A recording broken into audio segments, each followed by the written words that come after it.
Il pue la piste, le torchon. Les gars, ça pue la piste là. C'est un prank. Est-ce que c'est ton prank? Non. Ce serait nul, mec, comme ça. Imagine tout le staff depuis... Juste, ça pue la piste aujourd'hui. Les patronnes là, je vous jure que ça pue la piste. Pas faux. Mec, t'es d'accord, juste ça pue la piste. Je dois me En concentrer. fait, Non, mais je dois me concentrer. ça pue plus la piste, là. Ça a pu puer. On a du Fébreze si vous voulez. Ah, oui alors. Oh, viril là, stylé. Waouh. Non. Pardon. Mais non, mais victoire, comment savoir victoire. Comment savoir, en fait? Mais putain, car tu as 75 ans. Oh là là, comment savoir? Ça fixe le make-up. Ah ouais, là, par contre... Oh, je vais sentir les chiottes, là, pendant 2 heures, là. Tu vas tellement puer. Il y a vraiment un logo qui indique qu'il faut pas du tout mettre dans les yeux. Et ça t'étonne? Non, pas tant. Dans le nez, énormément dans le nez également. Maintenant, on continue dans les odeurs. Tu dois deviner, c'est facile pour toi. Ah oui, bah, nos chips. Oui. Jambon beurre. Non. Ah oui, parce qu'hier, j'ai fumé un paquet. Voilà. Ah oui, oui, oui. T'as encore du paquet d'hier, frère. Jeanne, on fait le retour? Je suis prête. Oui. Oui. Donc, c'est perfectible, d'accord? Et personne ne te juge. Ah bah non, oui, j'espère, oui. C'est une façon polie de dire que tout le monde te juge.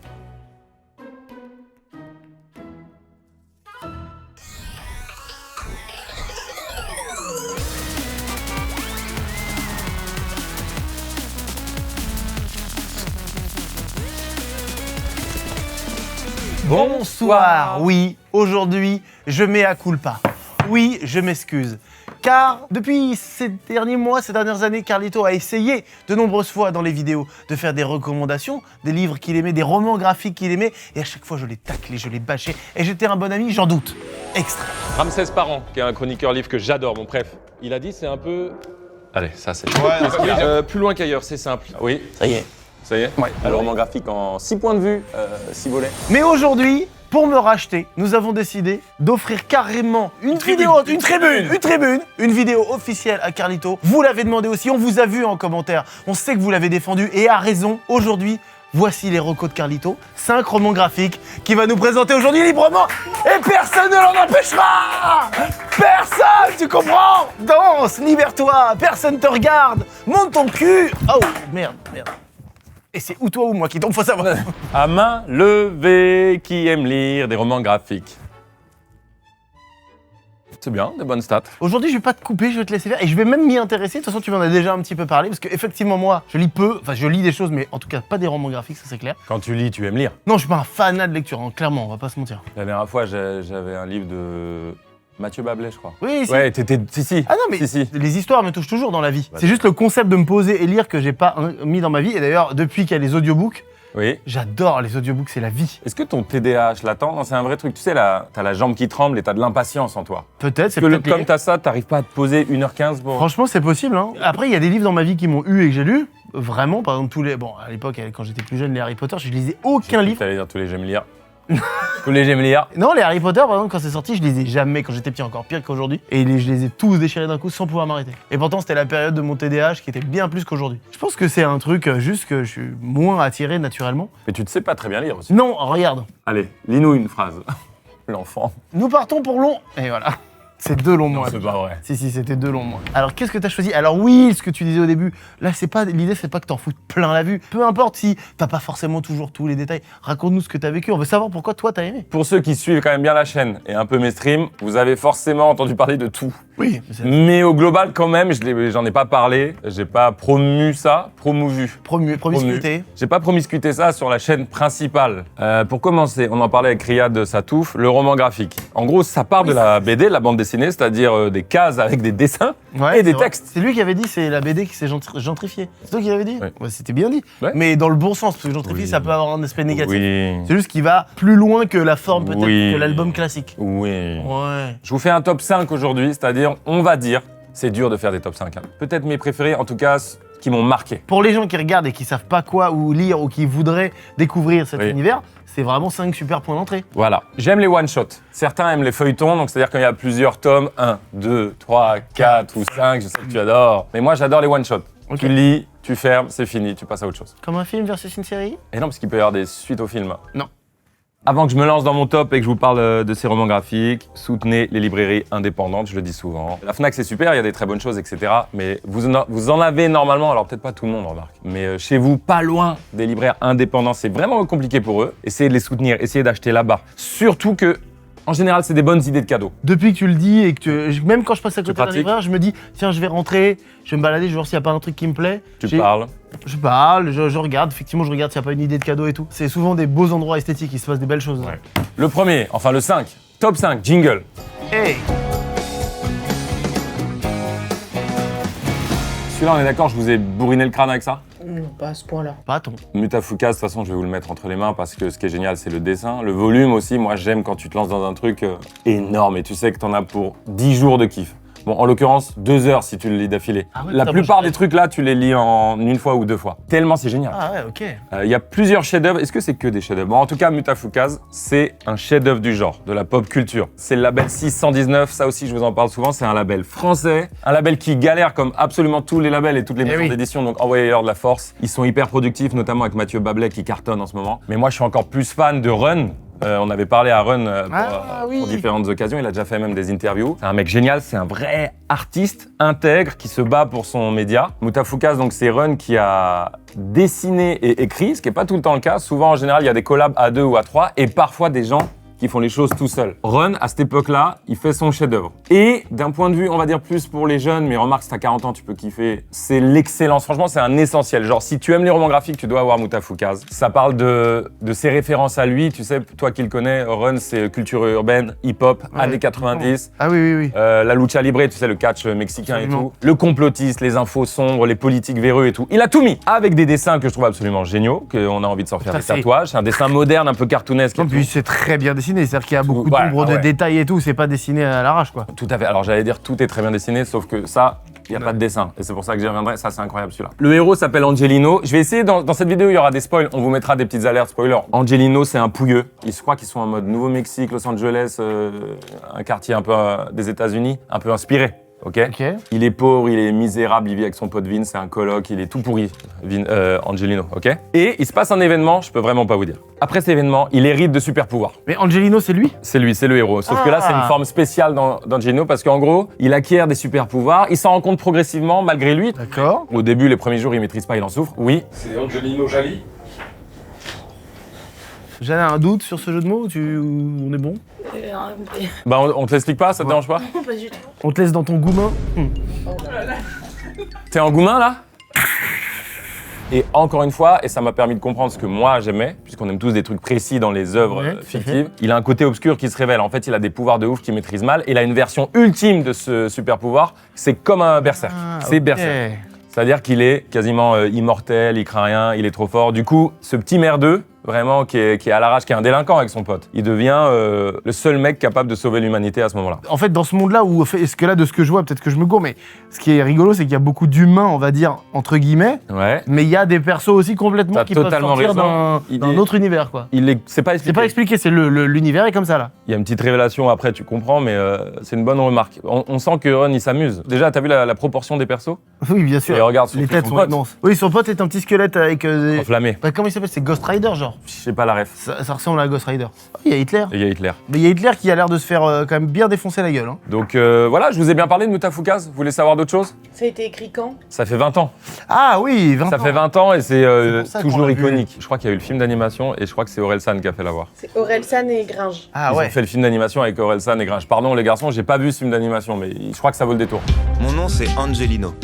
Et toute cette merde autour, c'est Dark Mid City. J'aime bien parce que vraiment à la fin t'as violence, langage grossier, sexe, discrimination, drogue, original gangster. C'est trop bien, ça donne Ça, pas envie ça ça donne très Voilà. envie de lire, à vrai dire. Et là, vous allez dans n'importe quelle librairie digne de ce nom et il y est. Alors que ça fait 20 ans, tu vois. C'était ma première reco. Bravo!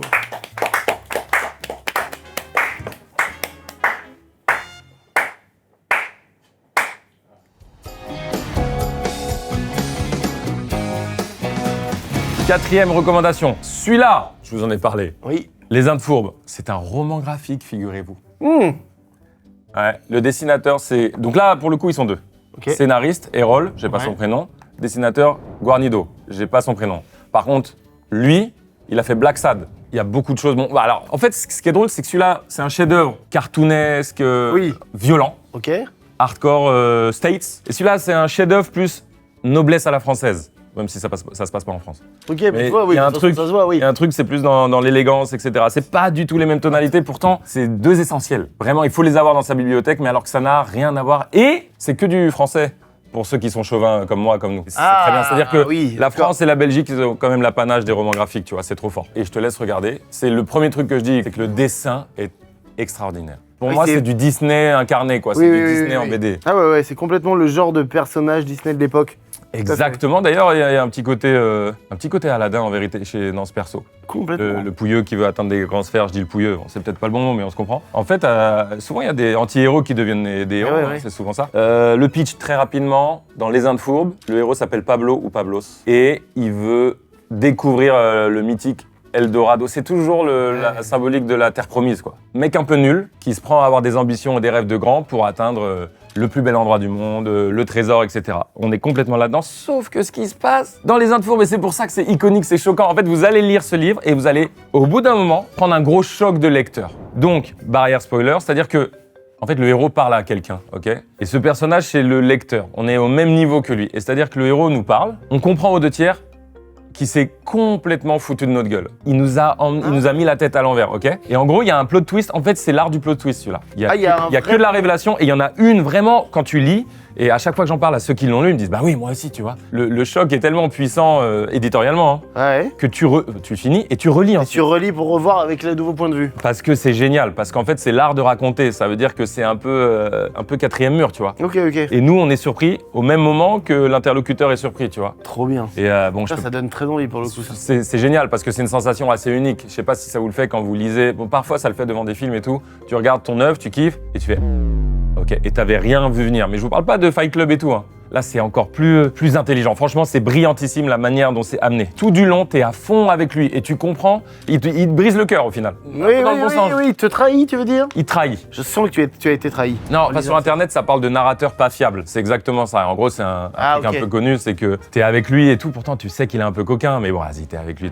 Et en fait, oui, À un moment, évidemment, ok, il te renverse le crâne. Mais du coup, là, est-ce que ce serait pas, petite question de personne qu'on ne Oui. connaît pas, mais entre celui-là et celui-là, une forme de shonen aussi? C'est-à-dire c'est un personnage qui part de rien et qui va réaliser son rêve? C'est pas mal, sauf que lui, c'est un connard Ok. et lui, c'est un bâtard. Donc, shonen, quand même, de base, de manière générale, les persos, ils ont une Oui, ils ont une belle belle âme. âme. Ah ouais, Un complètement. En plus, c'est vrai que j'en ai pas parlé au début, mais quand même, c'est des beaux objets. Oui. C'est pour ça que je parlais de cadeaux, mais je trouve ça trop cool. C'est de la déco, de toute façon. Voilà pour ma deuxième reco. Est-ce que j'en parle correctement? Tu en parles très bien. Moi, ça me donne plus d'envie, c'est de les lire. Connaissez-vous la couleur des choses? Tu vois, on a parlé vite fait, je me souviens plus. Ah. Parce qu'il a buzzé, il a eu un buzz ce livre en 2023. J'ai envie de rien dire tout de suite et de te laisser l'ouvrir. Là, il n'y a pas beaucoup d'infos déjà. Oui.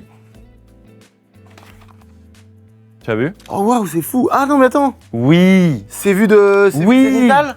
Oui. Dans La couleur des choses de Martin Panchaud, il n'y a pas de dessin. Et chaque libraire ou librairiste vous le vend en disant il n'y a pas de dessin, c'est très spécial, ça passe ou ça casse. Et c'est totalement vrai. Il y en a, je pense, qui vont tester et qui vont dire bah je peux pas. C'est vu du dessus, comme des plans d'archi. Les 5 premières pages, ça fait bizarre. Tu te dis, mais qu'est-ce que je lis? Mais au final, tu comprends un truc, c'est que l'histoire est tellement bien. Donc le héros, encore une fois, c'est un mec. Alors non, il est moins malveillant, il a moins de haine en lui. C'est un mec qui se fait harceler, qui se fait racketter, il est un peu rondouillard, tu sais, il souffre. Je le sais alors qu'il n'y a pas de dessin. Hein. Ah ouais, c'est ça qui est ouf. Parce que c'est Parce que adjectivé, c'est dit, c'est écrit, oui. c'est dit.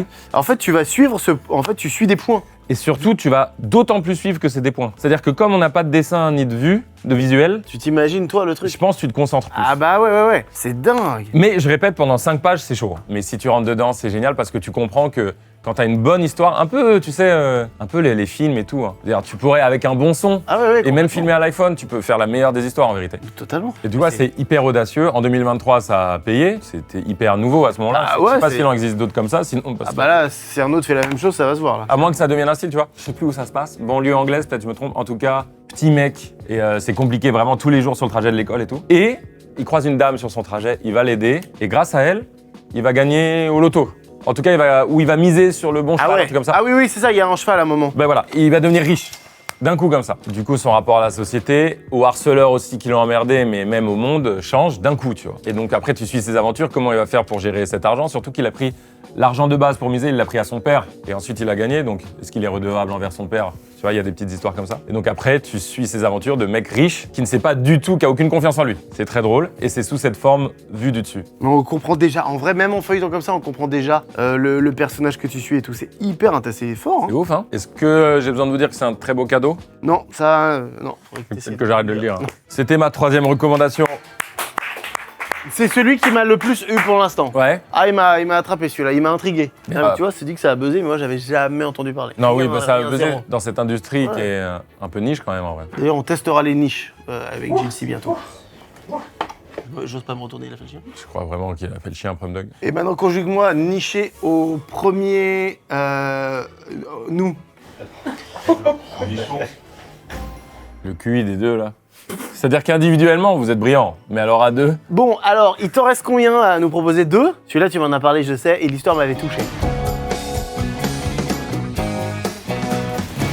Je vous parle donc de L'Amourante. Un one-shot. Pierre Alexandrine, c'est la même personne qui dessine et qui écrit. Ah, encore une fois. Ont-ils investi d'un truc particulier? Oui. J'aime à le croire. Est-ce un bon cadeau? Oui. En plus, c'est la première héroïne. En fait, j'ai écrit le pitch parce qu'il faut bien tourner la phrase pour bien que vous la receviez. Imaginez, vous devenez immortel si vous êtes aimé. C'est ça le pitch génial de L'Amourante. J'essaie de voir les implications. Et j'irai plus loin, si vous tombez amoureux, vous vieillissez plus vite. Donc c'est un don, mais c'est aussi une malédiction. C'est un peu génial, il est question d'immortalité. Et quand je dis il est question, c'est un peu énervant, mais pourtant la formule est bien. Non, ça marche. Donc si, en l'occurrence, l'Amourante là qui s'appelle Louise, mais il y a plusieurs personnes dans l'univers, dans le lore de l'Amourante qui sont amourantes, notamment des femmes mais aussi des hommes. Si Louise est aimée, elle est éternelle. Ok.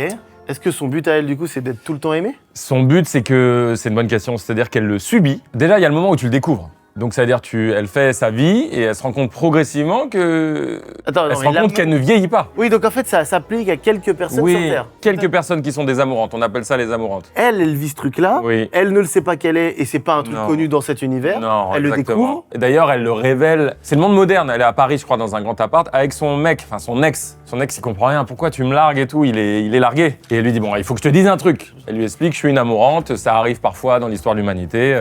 Je souffre de ce truc. Et j'ai 600 ans. Et le gars ne la croit pas, t'imagines bien. Imaginez que c'est genre vraiment le monde contemporain, quoi. Il dit, mais qu'est-ce que tu me racontes? C'est comme si Flo, tu me disais ça. Je dis, mais qu'est-ce que tu me racontes? Et, Pardon, je corrobore Oui, oui. en montrant ça. C'est pas un spoiler, c'est le tout début. De toute façon, il y aura des spoilers un peu partout. Elle lui demande littéralement, je pense qu'il doit être Oui. dégoûté, il doit pas la croire. Elle lui Oui. dit, bah vas-y, tire-moi dessus. Il lui tire dessus. Il lui tire dessus. Et elle meurt pas. Et du coup, il l'écoute. Et elle lui explique toute cette histoire. Et elle lui explique tout. Elle dit, j'ai couché avec Spinoza et tout, c'est très drôle. Et l'immortalité, comme toujours, même quand on en parle ensemble, ou des super pouvoirs et tout, c'est un peu génial et un peu terrible à la fois. Tu vois tout le monde crever sur son passage. Mais en même temps, elle est tellement intelligente et brillante. Et il y a un truc sous-jacent dans ce bouquin, c'est le rapport homme-femme. Elle outrepasse les siècles finalement, tu vois. Et à chaque fois, il y a un running.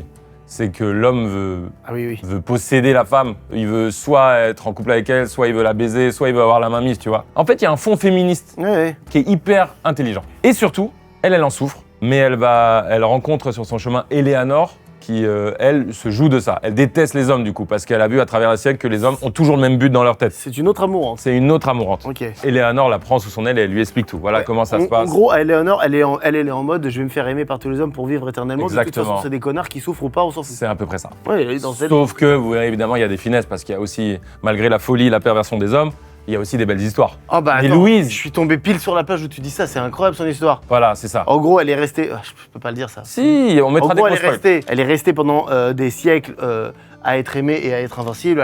C'était une battante, c'était une guerrière qui allait sur les champs de bataille, elle tuait tout le monde comme elle était invincible. Malgré elle, il y avait un autre mec sur ces champs de bataille elle est vraiment tombée amoureuse malgré elle d'un homme.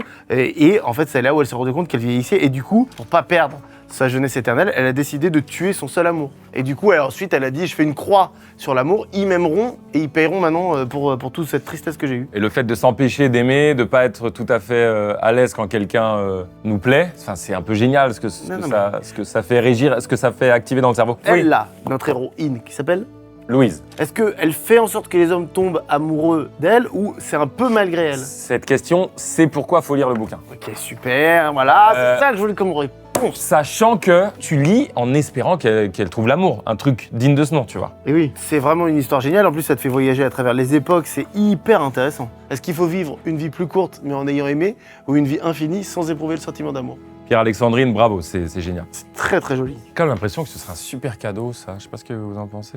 Bah, j'y ai pas pensé, tiens. On retire ce soir, on va chez des amis. Ouais, Au merci. lieu de ramener une bouteille de change, je ramène l'amourante. Qu'est-ce qu'on va picoler avec ta C'était mon avant-dernière recommandation. Ça m'attrape, là, tu m'attrapes au fur et à mesure de la vidéo. Là, je vais pas t'attraper, c'est atroce. Attention, parce que moi, ça, Ah, les tortues de Galilée, là, j'aime beaucoup. Les statues Moai. Exact. je vous mets ceci, car c'est le choc le plus récent que j'ai pris, alors que ça fait des années déjà que c'est sorti. Ça ne sort pas. Vous connaissez peut-être Manu Larsenet? Larsenet est une icône, c'est un big patron de la bande dessinée, un punk, un génie, un antisocial. T'es un antisémite, je me dis pour le vendre, c'est pas fou. Ah ouais, c'est dark. C'est très dark. Et Larsenet, même, on l'a vu sur des plateaux télé, faut pas être son ennemi, quoi. Tu vois, c'est un vrai mec qui a du caractère. Mais il fait aussi des trucs très drôles, parfois. Donc là, je vous les affiche. Je sais qu'il y a une enquête à propos du rosé qui est sortie l'année dernière. C'est drôlatique, génial, mais rien à voir avec ça. Pour moi, ça rejoint encore une fois Berserk, les thématiques cauchemardesques. C'est la noirceur. En fait, je sais pas si vous aimez le glauque et le hardcore. Moi, c'est ce que j'aime trop. Mais même dans les films, les séries, tout. Quand l'humain, il est en marge, quand tu sens qu'il est à deux doigts de crever, presque. Je comprends, c'est le meilleur moyen de l'explorer. Exactement. Et donc, Larsenet, là, bon, bah là, on parle de chef-d'œuvre. En tout cas, même sur Internet, ça parle de chef-d'œuvre. Il y a une version intégrale qui ferait un cadeau magnifique. Je te lis le premier truc. Je lis le début parce que ça vous attrape sur ce côté glauque. 1. Grasse carcasse. Je pèse lourd, des tonnes. Alliage écrasant de l'art et d'espoir défait. Je bute sur chaque pierre du chemin. Je tombe et me relève et tombe encore. Je pèse lourd, ancré au sol, écrasé de pesanteur. Atlas aberrant, je traîne le monde derrière moi. Je pèse lourd, pire qu'un cheval de trait, pire qu'un char d'assaut. Je pèse lourd et pourtant parfois je vole. Il a super bien lu. Oui. Bah, Oui, t'as très bien lu. si j'étais pris dans le truc, ça m'a attrapé. Il est rejeté de la société parce qu'il est pas juste gros. Là, d'ailleurs, il le dit, ouais, il dit je pèse 2 hommes. Ouais, il est. Il est disgracieux, il est, Ouais, il est puant, c'est compliqué. Alors, malheureusement, il me fait penser à quelqu'un, mais du coup, je peux pas dire qui. Avec Bah, tu dis-le, veux et dire. on enlèvera et on bip. Guy Montagnier, en beaucoup plus gros. C'est pas Gilbert Montagnier? Alors, il y a Gilbert Il y a Montagnier, Gilbert Montagnier, mais il y a également et il y a Guy Montagnier. cet humoriste oublié, malheureusement, qui est bien Guy Montagnier. J'étais au restaurant avec lui et j'ai pris encore une fois une photo, je crois, et je me suis fait niquer. C'est-à-dire quoi, je me suis fait niquer? Bah, parce que je crois qu'il m'a vu. Ah, t'as pas pris une photo avec lui? Non. Mais tu sais ce que t'aimes pas? Mais je sais pas, j'ai pas osé aller voir Guy Montagnier, les gars. Bon, il faut commencer par le trait de Larsenet dans Blast. Ça en effraie certains, mais moi, évidemment, c'est très bien dessiné, mais moi, je trouve ça fascinant. C'est compliqué, c'est des visages compliqués, Ah c'est oui, des oui, corps c'est tordus, quoi. Oui. La route, il a adapté la route que vous avez tous vu ou lu, ok. Pour commencer Larsenet, soit faut commencer par ces trucs drôles, soit par la route, plus mainstream. Mais ensuite, quand vous êtes prêts à lire le chef-d'œuvre, vous lisez Blast. Attends. C'est vraiment dingue. Il l'a dit, c'est que des nuances de gris pour accentuer la glauquitude quoi, de l'univers. Il y a tu vois. quelques couleurs parfois et ça rend presque. Oui, encore alors il y a plus- des couleurs quand il se prend le blast, mais ça je vous le dis en deuxième partie parce que le blast correspond à quelque chose. Et donc évidemment t'es un petit peu emprisonné dans cet univers glauquissime. Montre-moi ça et je vous parle juste Alors, du blast. ouais, le après. problème, c'est qu'il va falloir remettre un petit contexte. Hein. Je suis désolé, le personnage est beaucoup plus laid et repoussant que Guy Montagnier. C'est juste que ça m'a fait penser le crâne et la forme du nez. Je C'est juste vois, ça. Je suis assez d'accord. Donc, Guy Montagnier est un humoriste. Pourquoi on parle de ça? C'est fou. Des années 80, hein, 90, qui faisait beaucoup les grosses têtes à une époque notamment. Et je ne pensais pas qu'il était encore de ce monde. Et j'ai eu le bonheur de m'asseoir au restaurant, dans la même salle que lui, et de prendre cette photo où je me suis fait griller, ça se voit dans le regard. Et il a pas trop changé. Mais c'est dingue ce que t'as fait. Vous voyez le regard là? Pourquoi tu ne lui as pas demandé une photo? Il l'aurait fait. C'était Guy Montagnier, mec. J'étais pas sûr que c'était Guy Montagnier, en fait. Je dis, je prends une photo au cas où si c'est Guy Montagnier. Voilà ce que j'ai fait. Pardon. Ça nous fait un très bon moment de vidéo. Et je vais aujourd'hui présenter mes excuses à Guy Montagnier. S'il a mal vécu ce moment, c'est absurde ce que j'ai fait, je m'en veux. Tu pourrais dire pardon Guy Montagnier. Pardon, Guy Montagnier. Tu peux le dire sur la large. Pardon, Guy Montagnier. Tu peux le dire en anglais. Non mais juste pour moi. C'est top. Sorry, Guy Montagnier. Tu peux le dire en espagnol. Lo siento, Guy Montagnier. Tu peux le dire en chinois. Chunyen, Guy Montagnier. Et, en plus d'être la lie de l'humanité, il n'est pas méchant au départ par ailleurs. À un moment, il a un blast, parce qu'il consomme une certaine drogue. Ce livre donne envie de prendre de la drogue. Je suis convaincu à présent. Un blast, c'est, on va dire, je pense que c'est un peu littéral, c'est un choc qui se prend quand il consomme. En vrai, il a une vie sans domicile fixe. Hein. Il est dans la rue, il voyage en France et tout. Et du coup, il commet des méfaits parce qu'il essaie de survivre tant bien que mal, tu vois. Et il tombe lui aussi sur des individus complètement pervers, fous. Et donc, il observe le monde et il observe la nature aussi. C'est-à-dire qu'il voit des gens sur son chemin, mais il se pose souvent, mec, je pensais beaucoup à toi là-dessus. Dans des champs, dans des lacs. Et curieusement, à ce moment-là, alors qu'il y a la drogue, alors qu'il y a lui qui est glauquissime, la poésie de la nature. Ouais, tout à fait. Genre vraiment, tu lis et t'as regarde, envie de alors poser. tu veux quoi? Oui, Il y a 2 pages qui illustrent. Ouais, bah parfaitement exactement. ça. Bien, c'est bien, est-ce que c'est bien? Regarde, il ressemble d'ailleurs au pingouin dans Batman. Oui. Et souvent, on me C'est compare vrai. au pingouin de Batman. C'est vrai. Donc, techniquement, Donc, je ressemble un petit peu à ça. Donc, Guy Montagnier le prend pas si mal, je veux dire. Et en même temps, effectivement, tout de suite, baf, un petit écureuil Complètement. dans la nature. C'est génial. Ça me donne envie de le relire. Donc voilà, par contre, il devient addict à la drogue. Donc il se prend un premier blast qui l'emmène dans un monde de couleurs, qui est un état de transe, quoi. Et donc Tout à il fait. développe une addiction, il y retourne. Ensuite, du coup, il devient toxico-camé, donc il va chercher à avoir sa dose, etc. Tu vois. Oui, d'accord, là, on est. Mais ça l'emmène dans des trucs où en gros l'arsenet il s'éclate. Ah non, mais c'est quasiment des tableaux, c'est des peintures à C'est chaque complètement fou. case, là. Et d'ailleurs, c'est là où tu vois les big statues Moai, c'est ça? Oui, tout à fait. Ah, ok, c'est pendant ces blasts qu'il voit ça? Ouais, à préciser aussi qu'il se retrouve dans cet état parce qu'il a une histoire tragique, absolument tragique, avec son père, sa mère et son frère. Donc on a quand même de l'empathie pour lui. Et tu suis dans ses aventures. Il est ensuite convoqué par la police au commissariat. Et le fil rouge, c'est le comico et l'entrevue, comme on appelle ça, l'interrogatoire avec la police. d'accord. Et ensuite, c'est que des flashbacks. Ça aussi, ça m'a eu quand même. Hein. Tu m'as intrigué avec ce blast et tout. Très bon cadeau à faire. Je sais Ah pas si on avait parlé encore. Peux-tu remettre Je sais pas si j'en suis capable. Blast Tout à aux fait honnête. éditions, fais attention, hein, aux éditions d'Argo. Ah, Tu es mon ami depuis longtemps. oui. Je sais que tu adores les romans graphiques. Oui. Je ne t'en ai jamais offert. Mais parce que c'est très dur d'offrir des romans graphiques à des gens qui lisent beaucoup de romans graphiques car il faut savoir ce que j'ai lu et ce que j'ai pas lu. C'est vrai. Et d'ailleurs, quand tu passes un step, encore une fois c'est Julien qui le fait et Philippe de BDphil, quand tu passes un step dans la collection de romans graphiques, tu as un tableau Excel. Donc pour l'instant moi je suis en note iPhone mais eux ils ont des tableaux. Comme ça ils retrouvent facilement. Parce que eux-mêmes ne savent plus ce qu'ils ont lu, ce qui est normal. Et cet ami, et d'ailleurs tu devrais faire pareil, on lui a proposé de partager son Excel parce que comme ça on sait si on veut lui acheter un truc, s'il l'a déjà lu et s'il l'a noté. Tout à fait. Il m'a envoyé son Excel qui est fascinant. Ah oui. Et il m'a conseillé la BD, la saga Donjon. D'ailleurs, l'Arsenet participe à Donjon, alors que c'est vraiment de l'humour. Là, on est dans la pure BD. Mais mec, toi, tu pèterais un câble sur Donjon. Voilà pour Blast, voilà pour mes 5 recos. Et aussi, excusez-moi s'il y avait des imprécisions, parce que je suis allé plus avec le cœur et moins avec le cerveau quand même. Mais j'espère que ça vous a plu. Je dirais, si jamais vous voulez plus comprendre Carlito et que vous voulez tout simplement écouter ce qu'il a à dire sans forcément savoir plus, suivez ça, ça vous fait une porte d'entrée. Moi, je vous dis, il y en a 2 qui m'ont eu vraiment. Hein. Ouais. C'est ça, la couleur des choses et l'amourante, j'ai vraiment envie de lire. Tu vas les lire? Non,